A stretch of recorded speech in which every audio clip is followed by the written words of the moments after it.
And the stories are endless. I first of all have to go back again. The rib recipe, that was our good buddy Chris Hollis. The $2 bill, that credit, I have to give that back to a good friend of ours, Wes Collins. Used to be our marketing director, a good friend of mine. It was his idea. I mean, I get all the credit for it, but it was his idea. That's cool. I used to go to a lot of trade shows, and I used to hand, maybe $150, $200 to a staff member, just cash, and be like, hey, when you see a customer that's not, and you're in line at the trade show, get a coffee or just tipping or whatever. So they had some when you need to, just for a couple things, for a couple day show. And then Wes came along, he goes, dude, my grandpa used to tip with $2 bills. So we started $2 bills. And then we started Steve Darnell, like we talked about, and like, hey, all these kids come up and they're like, hey, I want an autograph.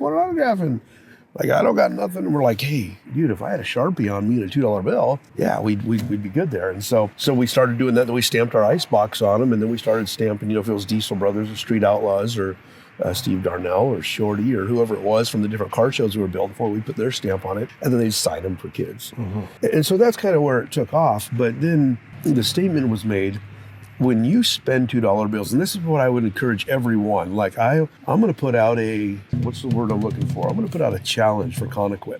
Conequip has an awesome little logo that would fit right where our logo does on a $2 bill. And I'm going to put a challenge that Conequip starts this. Because it's not about a $2 bill, it's not about the logo. It is neat. That is something fun. But when you go down here to Tim Hortons, and you go to the local restaurant, and you tip with a $2 bill. It happened this morning. I gave them a little $2 bill, and they just lit up. Their eyes lit up. My grandma gave me $2 bills and birthday cards, or I had a crazy uncle. And so you're not spending $2.